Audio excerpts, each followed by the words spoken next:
واحد السلام عليكم البنات. عرفتي اول مره يمكن في اليوتيوب او في جميع القنوات انني غادي نشارك معكم حتى واحد ما داير هاد الطريقه هذه الخليع بالصدر ديال الدجاج. هنا غادي نحط لكم الفيديو، ولكن الفيديو ما غاديش يكون كامل هنا بحكم ان سميتو تيجي الفيديو قصير، ما غاديش يكون فيه مفصل. غادي نحط لكم الفيديو في اليوتيوب ان شاء الله يكون مطول او ميم طون. الا بغيتو ديروا الطريقه، خصوصا دابا الدجاج راه رخيص.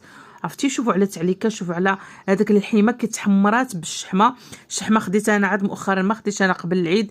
قبل العيد راه كانت كدير 30 درهم للكيلو، راه بزاف. انا ما درتش الصراحه هاد اللف وهاد المشاكل هادشي كامل، يعني قبل العيد، يعني حتى مور العيد عاد خديت الشحمه. خديت كيلو ديال الشحمه وشديته طحنته البنات. المهم دابا جميع سميتو المراحل اللي انني طيبت بها هذا الخليع هذا بالصدر ديال الدجاج جا رائع جدا، اقسم بالله. عرفتي راه انا ما صدقت، نقول واش زعما راه زعما خليع. والله العظيم المذاق راه روعه. تقول لي خليع باللحم محطوط، هذيك التويمه راه طيبتها فيه، هذيك اختياريه الاخر. اما في الاول راه درت ليه الثومه، تومته بالمزيان وبيته كما كتشوفوا البنات.